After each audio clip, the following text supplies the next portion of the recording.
Wear your heart on your sleeve. Welcome back.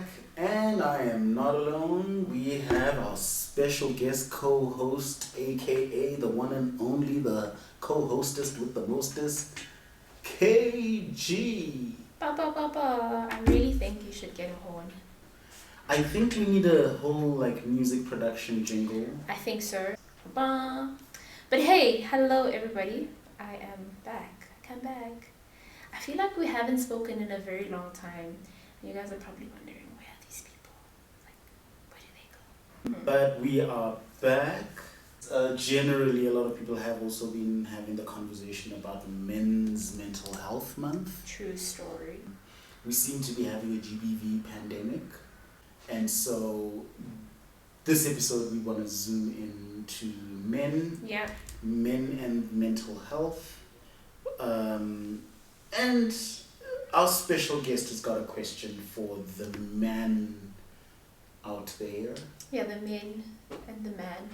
But the men who, are listening. And I think for me, what has been quite an interesting thinking process, and I guess there's a story to my thinking, especially with what has been happening, but also because, I will leave the person nameless, but a very close-knit person to me is in a current situation, and it's involving mental health.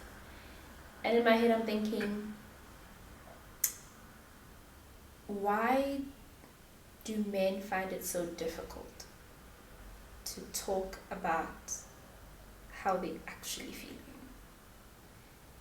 And in light of that, why is it such a long-winded stretch for it to just be like, this is where I am, this is how I feel, and this is the kind of help that I need?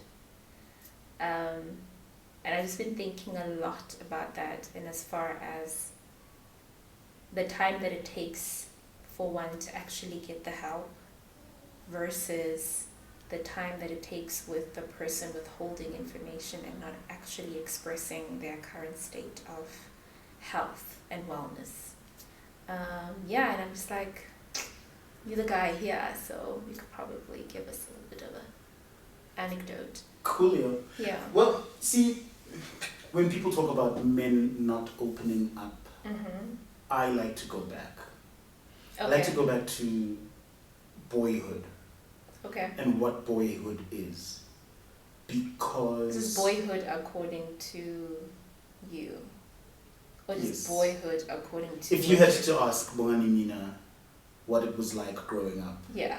that's what you're going to get right now. Okay. Boyhood. So personified. there's a period of time where, and I'm going to call this babyhood, right? So babyhood is not differentiated. Babyhood is not gendered. Okay. A baby is a baby, male or female. Yes. And so there's no difference there. No. It's in the boyhood, girlhood stage where there becomes a difference in socialization. This is like post toddler into like kiddie. Yes. Okay, cool. So that would be your 3, 4, 5.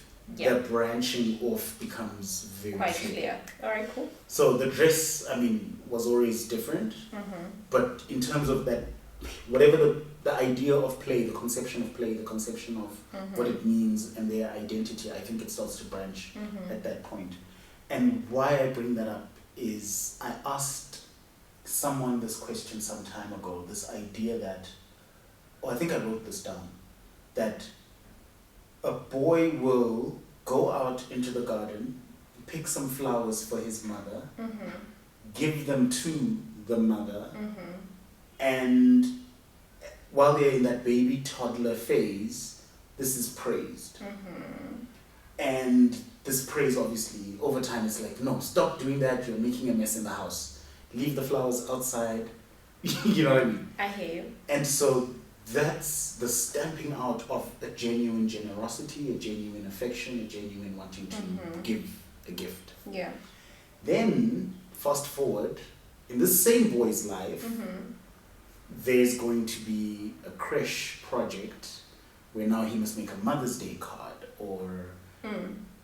a birthday card for their mother. Okay. And so I just find that weird how when it's spontaneous, it's generally a nuisance and not welcome. And yet when it's orchestrated with a capitalistic overlay of you have to make a card, there's this specific day in the calendar when this thing is welcome. The pressure of it. And I think that's where the boy crisis or the boyhood crisis begins, is this idea of, so I am not good enough randomly. I am only good enough with certain terms and conditions. So how does this link to the topic? You want to understand why men don't, one, recognize where they are, two, be able to articulate that not only to themselves but then also to others, and then be very clear on what the intervention could be, to be like, this is what I'm going through, this is how it's making me feel, and this is the intervention or what I think could help. This is where I need help. Facts. The reason we don't do that is, I think, because there's something that happens in our socialization where the expectations are communicated to us, but we are not ever taught to re-articulate this idea of, mommy, I brought you flowers. You're dismissed. You're not trained, you're not explained to, you're not given the files. But mommy could be very excited about the fact that you were thoughtful to bring a flower, even if you picked it in the garden and it was something that she probably planted a few days ago and wanted to bloom and grow. I think, and I hear what you're saying, because you brought up a very key word there, and it's called trade. And I actually want to pick on that because the training, in as much as whatever it may look like, and we would hope it's holistic training and not just training in the area of being physical or anything of that kind, but being able to actually articulate feelings. I think training, as it should, or as I think it should be able to start in that boyhood, being able to name the actual feelings as they are, whatever they are. I am happy, or I am sad, or I am confused, or I'm not sure how I feel today. And in that, being able to also, now you put like the mommy element, right? And now I'm guessing you're going to come to the father element, because in the training, dad also has to have active participation in the training. And how dad is training, he's training little Samuel, or Sfiso, if any, to still be a responsible, holistic human being in society. By that, also tapping into his likes, dislikes, hobbies, and things of that nature. But Usfiso or Samuel is picking up little traits from both mom and dad, which collectively make up the makeup of him being able to, I would hope, being able to actually speak about how he feels in some shape or form as he grows. Look, Samuel and Spiso, here's where that training, I don't think happens. One. Two, I don't know whether... It doesn't happen in the black family, or just doesn't happen, period? I don't think it happens at all, because there's a expectation that a man is self-raising flower, whereas women are able to basically nurse at the teat of the older generations. A girl is much more welcome in a woman's space than a boy is welcome in a man's space. Generally, a man doesn't want children around him, and therefore doesn't want to pass on an example. So when you bring up the difference between... Why would you not want a child around him? Because he's likely to be doing things that he doesn't want to be the standard or example. Whereas women will continue to do those things that are not necessarily good or meant to be the example, but I think the difference between boys and girls is, and this is now a complete my subjective opinion. All right. Boys generally are less likely to listen. They're more likely to zone out if you explain things. And I think because girls are more likely to listen, they are then able to get context. And so they understand that, okay, I am hanging out with mommy and auntie, and they are speaking badly about X, Y, and Z person. I am understanding that this is a secret. And so I am allowed to participate because I am willing to play by the rules of keeping the secret. Yeah. Right. Whereas generally speaking, from my experiences and my way of looking at the world, the boy that brings those flowers to his mom and his mom tries to explain to him that thank you for the flowers, but he stopped listening at thank you. And he's moving, he's happy now. So the explanation of no, but it's not appropriate, don't bring the dirt inside, look, the flowers have insects, and all of that, I don't think he has the weight, emotional grounding to sit and listen to that. And I don't know if it's a genetic or a sociological thing necessarily, if it's nurture or nature, but I do see that function, and that's why men, or at the specific time in their lives when they were boys, there's a period of time where it's just like, hey, let them be. Let's wait for their brains to develop enough. To develop enough to be able to understand the world around Right. them. Yeah. But then when their brains have developed enough, they have none of the skill that the girls have already collected been working towards. So you're trying to close a gap.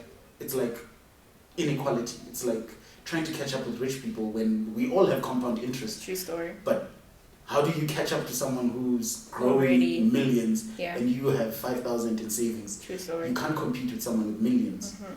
So it's that. I think men are disadvantaged by that early foundation phase period when boys are just let to be playing outside while girls are closer. They're more safe. They're also safer because they're more closer to home. They're more guarded, and the example is there. Because generally, even if you grow up as a man in a house where your father is present, that presence is not qualitatively at the same level that your mom's presence is. Your moms are more likely to be a hands-on parent. Whereas I guess with fathers, and I had this conversation earlier with someone else where we were discussing this idea of where in the hierarchy of importance is something for a man versus a woman. And so provision, there is no man who won't say being a provider is number one or being a protector is number one. But generally being a nurturer might not even make the top 10 in a man's way world of thinking. Framing. Right. And so because of that, vulnerability is not something that men expect of themselves and are expected from, or is expected from them by society. I think vulnerability is almost like an excavation exercise, which I would think it happens ultimately. It's like the cherry on top that supposedly it's supposed to be the main ingredient of the whole thing, whatever cake that we are baking. And I often see it play out, or it being, and the card being played, when there is a crisis. And this is just observation. Guy A may be going through a terrible like really bad state. And upon receiving the necessary intervention and help and whatnot, upon also finding the right counsel, that he could be able to just really lay whatever that's on his chest. I almost often see vulnerability being a card that is played at the end and not actually it being something that is tangible in the very beginning. And yes, I get it. Probably vulnerability is a very touch and go subject from a place of simply because also that's a card that is played based on the length and the breadth of the relation between, the individual and the individuals involved. Also, the intensity and how stretched trust is as well. But I'm just like, man, dude, why aren't you vulnerable from the get-go? And hear me. I raised an eyebrow. And I say, why are you vulnerable from the get-go? Because I think there is beauty and authenticity in honesty. That's where I'm sitting right now. When you are honest with, and when you have a great sense of self-awareness, it's really helpful. And obviously all of those things don't come instantaneously.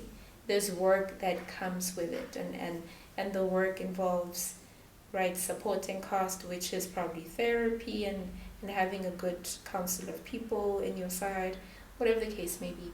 That work, as and when it has compounded, there is such an appreciation that I have when there is a good sense of, I see where I was, now this is where I am, and this is where I want to be. And I don't necessarily see that amongst men up until, the pot begins to boil and it's just hot and it's overwhelming, and then poof. I don't know if you get what I mean. Yeah, 100%. I fully understand that. And the reason for the raised eyebrow and why the word vulnerability and man generally don't go together. Because exactly. It's not important for us to be vulnerable. Yeah. And to be vulnerable is generally associated with being weak.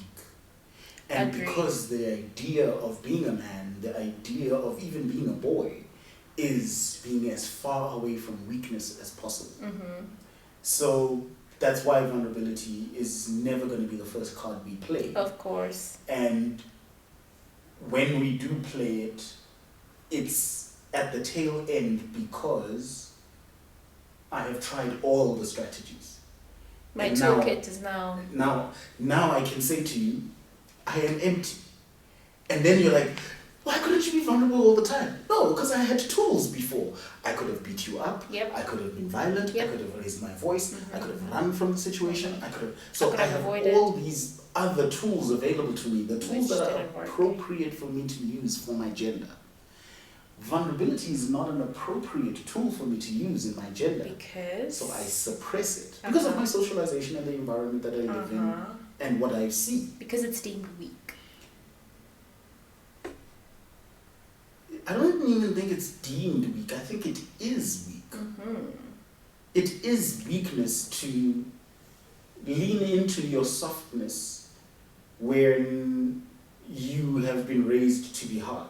So where I was going with this whole thing of the different socializations for boys and for girls is girls are allowed to sit in that discomfort of vulnerability.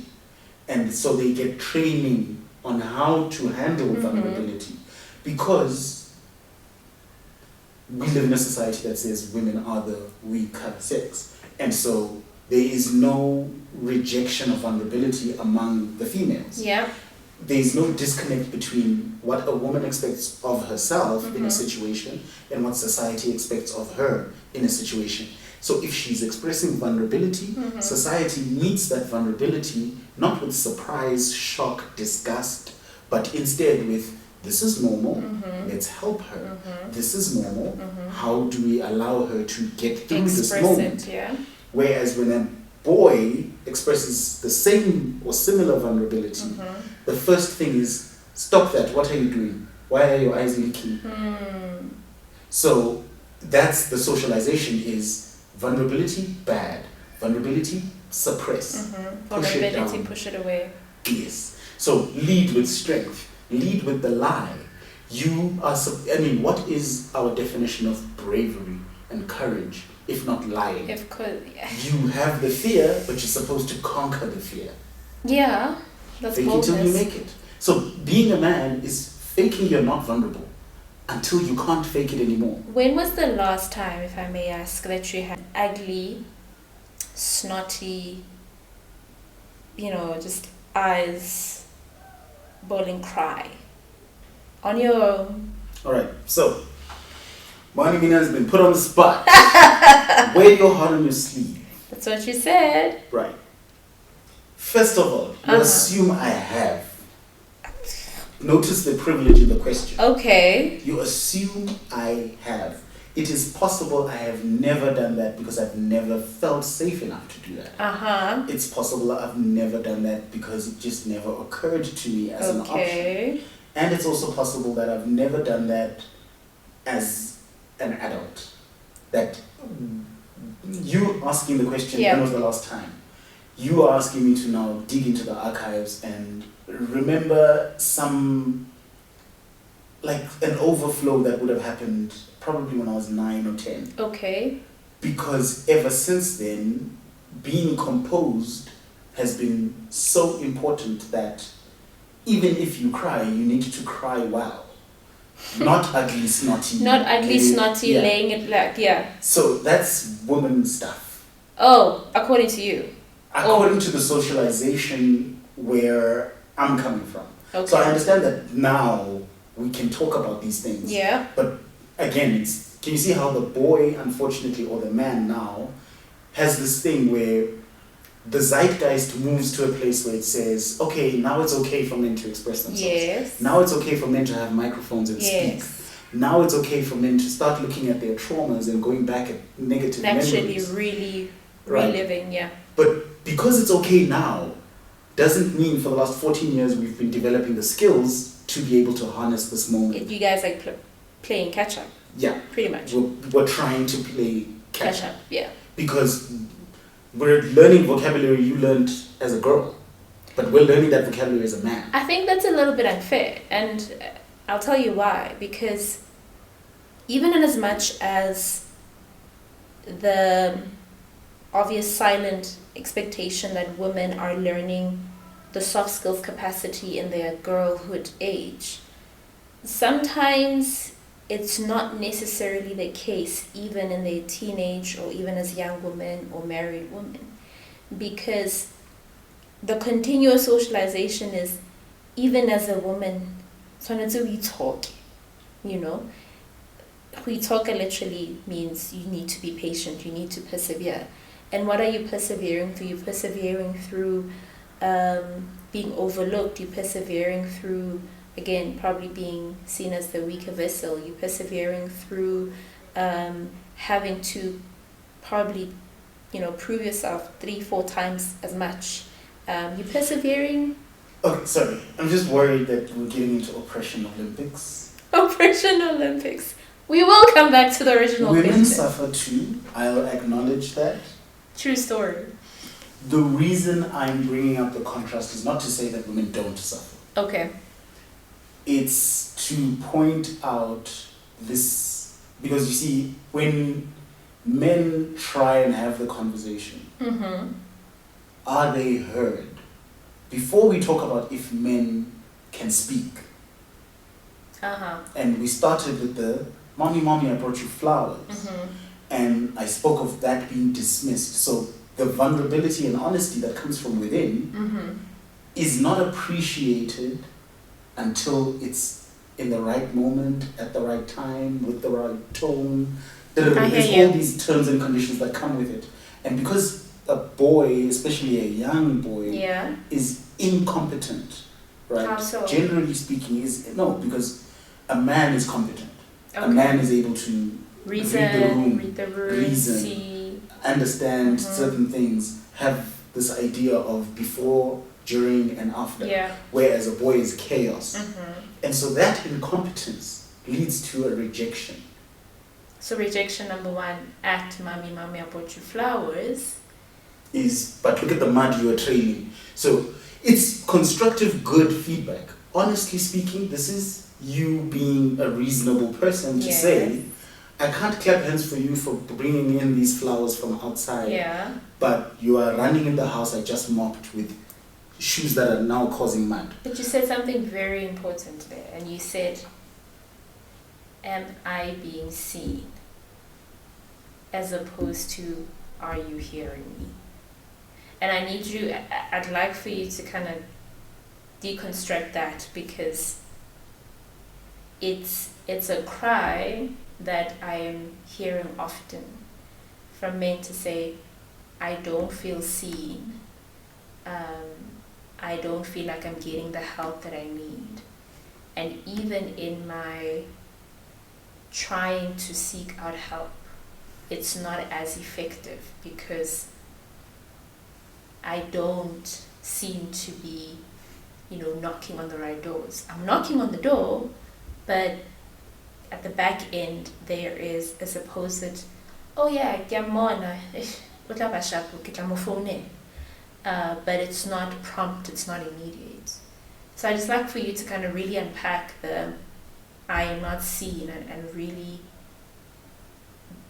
walk me through that path of I am not seen. And what does I am seen look like or should look like from a man?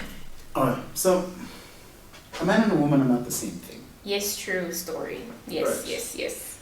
A man is not seen. A man brings the deer or the kudu that he's killed. Yeah. And so the harvest he brings is what's seen. And the harvest he brings confers status unto him.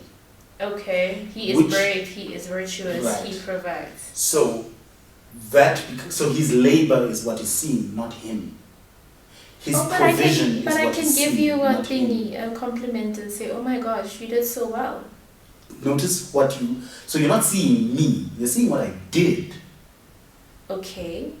And that's how men are not seen. Because if I am not bringing, it's about what we bring to the table. As opposed to me being the individual. I am not valuable inherently in and of myself. Shucks. It is only what I bring to the table. And this is where the boy realizes this at some point in that toddler age, that I am now irrelevant.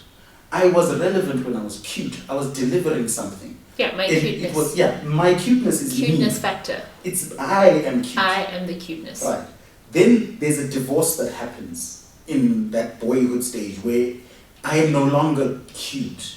It's no longer cute that I'm breaking these words and saying cutesy things. It's now there's an expectation. And so the expectation and me delivering or meeting that expectation is now my value. And I don't think women go through that in the same way, even though you speak of Huitoka. But there is something about our society saying, oh, in times of war, let us help the women and children. So there is something inherently valuable about a child because that child is potential.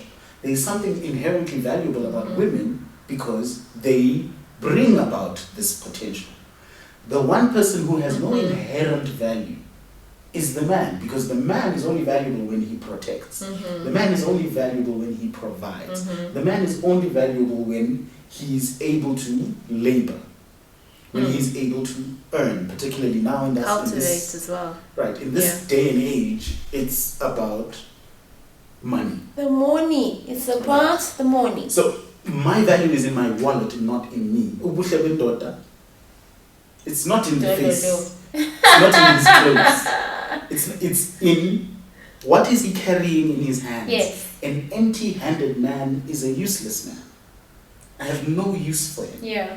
And so when you say being seen, what you really mean is zazise. Do something to be seen. To be seen. You are not seen. It is your dance that will get you attention. Whatever it is. Your singing. Your presentation. Yes, but you must now do something of value. Notice how that inherently means you yourself are valueless. So you must go and acquire things that have value. Go and acquire things that have value. Bring those things here. then your value is that you brought things of value, but you yourself are still not Crazy valuable. business. And that is what it means to be a man. This is the disaster of manhood. This is why men generally become so much more despondent and unseen Yeah. in their pain. Because remember, I'm supposed to bring strength. I'm supposed to bring provision, protection, solutions. Yeah. Right. And now here I am, and I'm supposed to loudly talk about my problem. Well, I mean, you paint a very solid picture, because there is, and there will probably still be, a strong expectation of what are you bringing to the table, right? Whatever it is, whatever that you are bringing to the table. And upon that you brought to the table, there is also scrutiny as to what is the size of that you brought to the table. And I think perhaps it is partly a woman's fault in some shape or form, that we have not afforded ourselves the opportunity to holistically know a person, and know a person from, this is an actual human being. First and foremost, let us not bring in the other additional things. This is like a human being that I need to first respect, not because he's got X amount of things attached to him, but just because they are a human being. And I think we've done a bit more poorly in that regard, but also because the conditioning of where we live and how we live and where we do things. I do not completely discard any of the attributes that come with what can sharpen and shape and mold the character of the man. Absolutely not. I think those things are good. I think they become problematic if they are super idolized and super magnified and super amplified ka day one. So now it makes me wonder, what does I see you from a man's perspective look like? That's my question. And I'm saying to you, and this is now purely from a person who is a podcaster, I speak, I talk, I've been generally rebellious against the strong silent type as an archetype of what manhood is. Yeah.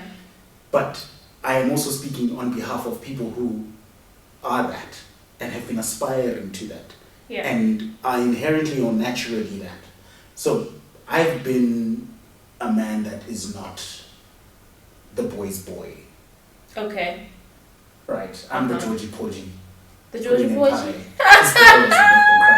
Because all the men are gone to war. True story. I'm that guy talking to girls. I'm that guy who's like indoors. Like if there's danger, I'm with the girls. I'm like, yeah, no, you guys go. You're strong. Go. You are strong. I'm here. I'm the talker. And I can say that now, but I couldn't say this 15 years ago, 20 years ago. I had to pretend that to you're be part of the boys' yes, boys. I played rugby. Why? Hectic. Did I like being in pain after a game? Absolutely no. But I needed that badge. I needed that manhood. Because like we're saying, I am not enough. It is the thing that gives me value. You know, it is the car that affirms gives me you value. and validates you.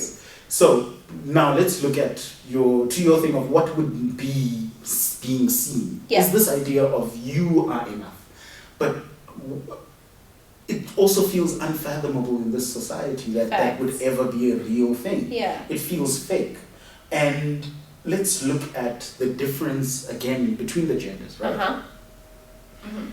A young, beautiful woman it's assumed Mm-hmm. that she understands her position, the privilege that she has. Yeah.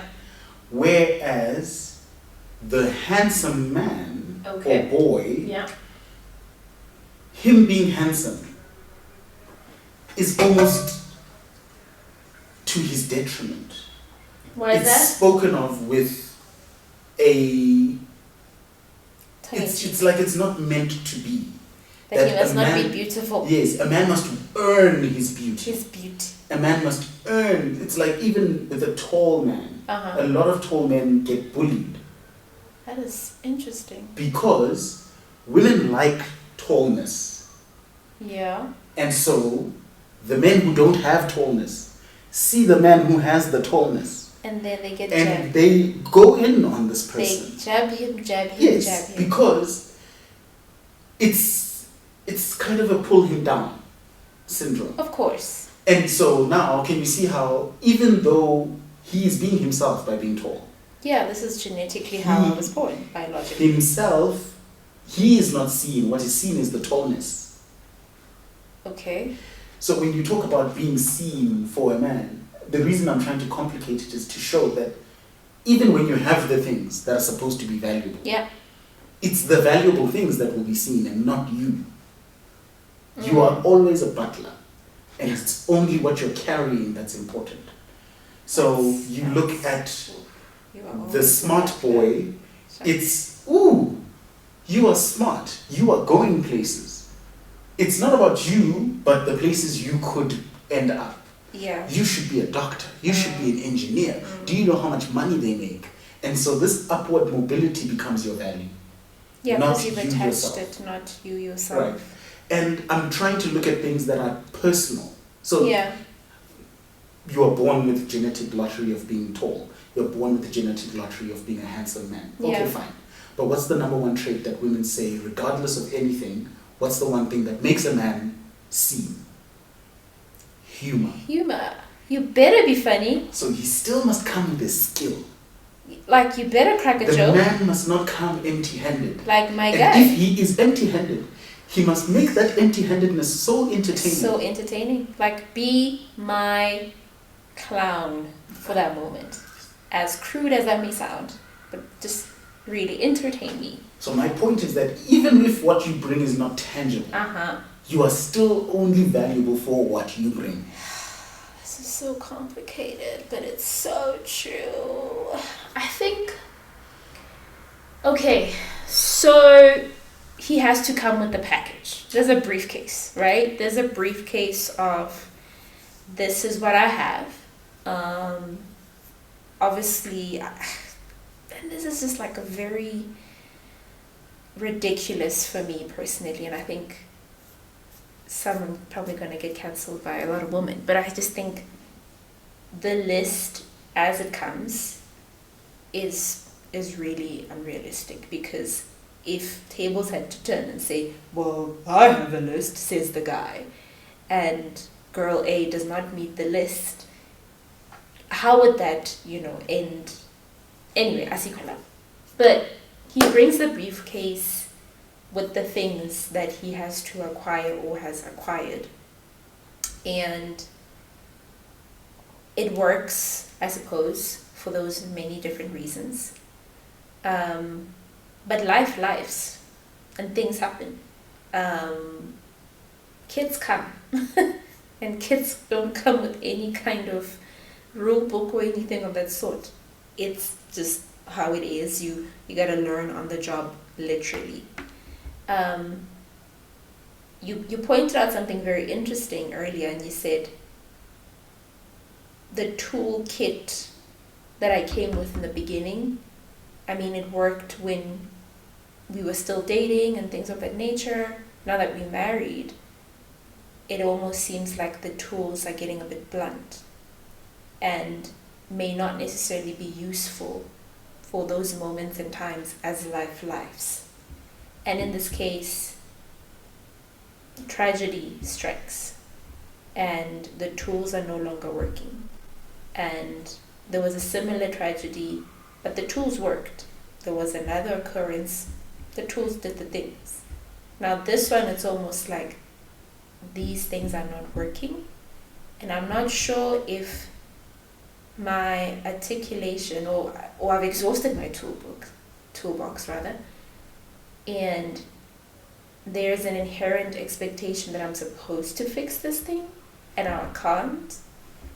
Share with me from that moment of I've exhausted my toolkit. I've exhausted all the tools that I came with in the beginning and those that I've collected along the way. And now, sengphelele.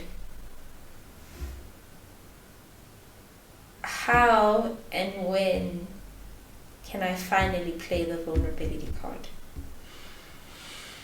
Well, to me, it sounds like, if I translate your question, because I'm not sure I understand it. Yeah. Let me translate it this way and tell me if I'm getting Okay, cool. if I'm leading If to the you're answer. leading to the answer, okay, cool. So what I'm hearing is kind of what good is a man at rock bottom? What use can he provide at rock bottom? When the man is at rock bottom, to my understanding is that is when he's supposed to be reckless because he has no value, so he's discardable. Because he was not valued from the beginning. He's remember, you're not valuable. You were never valuable. You were never valuable. It was only the grocery you the brought grocery that was that you valuable, brought, you valuable. not you. It was only the salary that you brought that was valuable, not you. It was only the car that you drove that attracted the girl, not you. It was only the club that you were sitting in the VIP section that you were sitting in that was valuable, not you. So now that he's at rock bottom, there is no VIP, there is no this, there is no that. Yes. Then die a useful death. Go be a soldier. Go fight crime. Go take on Trump. We send you to take these unreasonable risks because we have no use for you. And maybe if you survive, we will come back and see you as this valuable hero. But who makes those decisions? Look at society and history. But like, what say does the man have in that decision making? The only say the man has, from my perspective, is, and this is how I internalized it as a 14-year-old. I had a teacher who put a crossroads in front of me. Yeah. They're like, there's the future of a laborer, and that is a hard life. And there's the future of the person who pays attention in class, follows these rules of society, and can get themselves to university. These are generally the paths available to a man. Is I'm going to be valuable because of my physical labor, because I refused to work my inner resource, or I am going to discipline myself and work my inner resource so I'm more valuable later. And generally, these are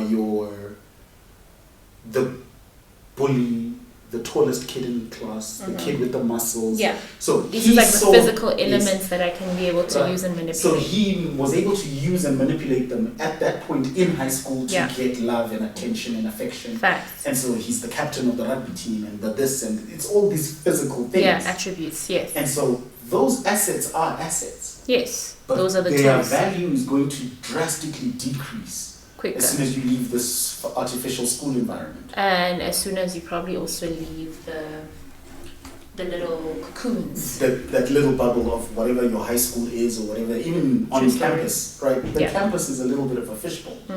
And so it's this idea that the inner resources are the ones that are going to be valuable long term. That's the crossroads I was given. And I was there like, oh, snap. So I have to make it to university to have some kind of value and life and make it and not lose my mind. Okay. So that's why I'm saying to you that this man that is at rock bottom, generally, it's like, that's why I heard a noise at the gate, go and check what's going on. You are the disposable one. That's, I don't know if I answered you. Well, I mean, you brought up another thinking idea to say it's the man is seen quite of no use if any. But I Monna ke selepe, wa adimiswana. Because inherently, he's only useful when he's being useful. but why does he always... He is the X, so let's translate. Let's translate. Monna ke selepe, wa adimiswana. A man is an X. The X. When I am using the X, it's my X. But when I'm not cutting anything, I can borrow that man out. He said everyone's Let him go and be disposal. useful. Yes, let him go and be useful elsewhere.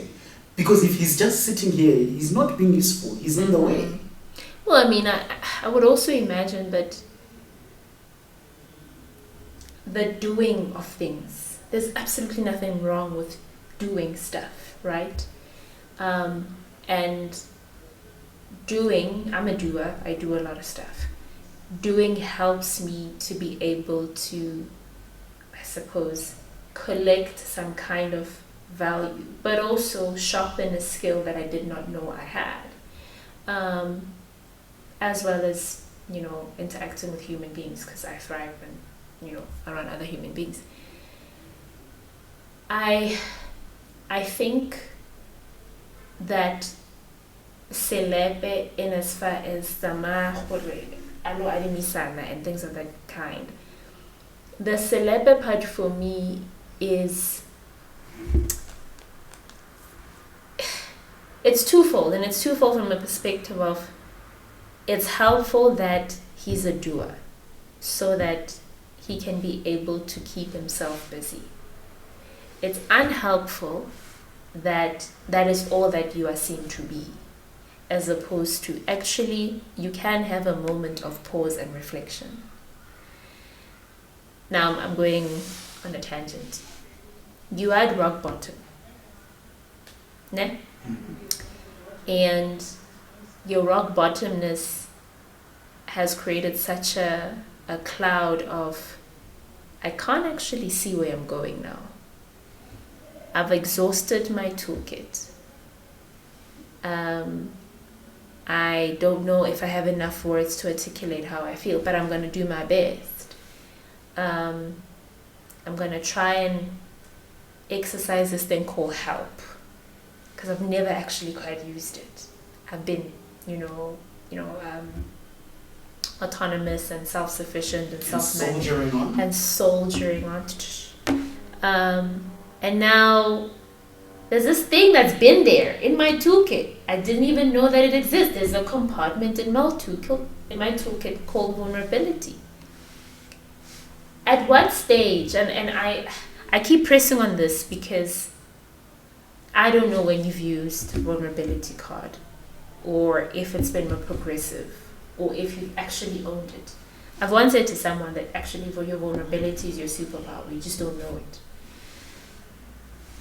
At what point, and in line of the fact that the man probably forgets that the card is there and says, you know what, there's probably one other tool that I can use to just end this misery, and that is taking my life, right? Or just being reckless. At what point does the vulnerability... Oh, and there's another card, sorry. There's the other card of being... I could just suppress and be super prideful, because who says anything about me having trouble? No, I'm the guy, I'll be fine, I'm going to work you through this, I'll be fine. But you are not fine. You are not valuable. You are a mess. Of course, I probably can't say any of these things to you, but I see, because probably I don't even have a clean see because of the fact that I didn't see you as I should see you. Yeah, because you're not noticing the wear and tear on the machine. You're just noticing it's not spitting out as much money as it used to. Facts, the functionality of it, yes. We haven't serviced it as we should. Yeah. We haven't had the hard conversations as we should. We haven't. You only interact with the ATM on payday. Oh my gosh, true story. And that's how fathers feel in their house. That's how. Yeah. boyfriends feel with their girlfriends. With their girlfriends. That's how, and yet it's the expectation is on you, the one who is empty. I want checker today. Well, so and that's where when we bring up this idea of when the man is at rock bottom, those paths are true. Self-destruction is generally one of them. The other is to try and soldier on, I am strong, be in denial. And so it's still self-destruction. Absolutely. But the one that you're not speaking about, which is what people think of as the positivity, right? Even though it comes with all of this toxicity right now, the manosphere speaks to sharpen your axe. If you're not cutting, darn it. Right? So Muna Kesileb. Darn it. So if you're not sharpening, I mean if you're not actually cutting something right now, go sharpen the axe. So it's now to fill that hole or that gap. Yikes. Is if you are not being valuable, you need to spend all your time becoming valuable. Again? If you're not being valuable, because when you're being valuable, then that's what you're doing, is being valuable. But as soon as you hit rock bottom, all you're supposed to do with that rock bottom is become valuable. That's it. So a man has two gears. Okay. Learning to earn, learning to grow, learning to increase his value, or to be that valuable thing and maintain his value. So in whatever sphere, shape or form. A man is always a failure, basically. A man is always a failure in that it's either I am failing to maintain my delivery or I am failing to sharpen my delivery or sharpen for delivery. Hectic. And these are the kinds of things that when you speak to female therapists, they don't understand. I have spoken to female therapists about this stuff. They don't understand how nothing you are if you have nothing. How nothing you are if you're not bringing something. Absolutely. You make an interesting point, because you were supposed to have something in the beginning. I would give you grace if you say, hey, look, I came with nothing in the beginning anyway, but I made a strong case to, I don't want to use this word, but I guess prove my worth and the fact that I can actually be worth your time. And through the collection and the efforts and the character being sharpened and built, there is a level of trust and commitment, and I suppose surety that comes from the woman, because okay, I feel a bit safe, I feel secure, based on the accumulation of the things that are coming in. But also probably also based on the fact that, I will go back to what I said in the beginning, it's helpful if there is the work that has been done in the prior to the meeting of these individuals, and the work which is supported by the therapy or the talking about trauma or whatever the case may be collectively, and the man, in addition to that, having good and wise counsel to support the walk of this thing called life. See, I was asked this question some time ago, this idea of so my sister challenged me. She said, say good night, I love you to your friends, your male friends. Okay. And I'm sure you were like, huh? Yeah, and I was like, what is... What are we doing? Like, why? But I did. Okay. And I did it for, I think, maybe a weekend. I think I tried it like on Friday, Saturday, Sunday. 72 hours. I was fine. Slow it up. But anyway, but when we were having the argument, my thing to her was, you are imposing female things onto men. And you think you are giving us a solution, and I was speaking to my sister specifically, but you're giving me labor. One. Oh, okay. Because okay. talking to my boys is to me bothering him.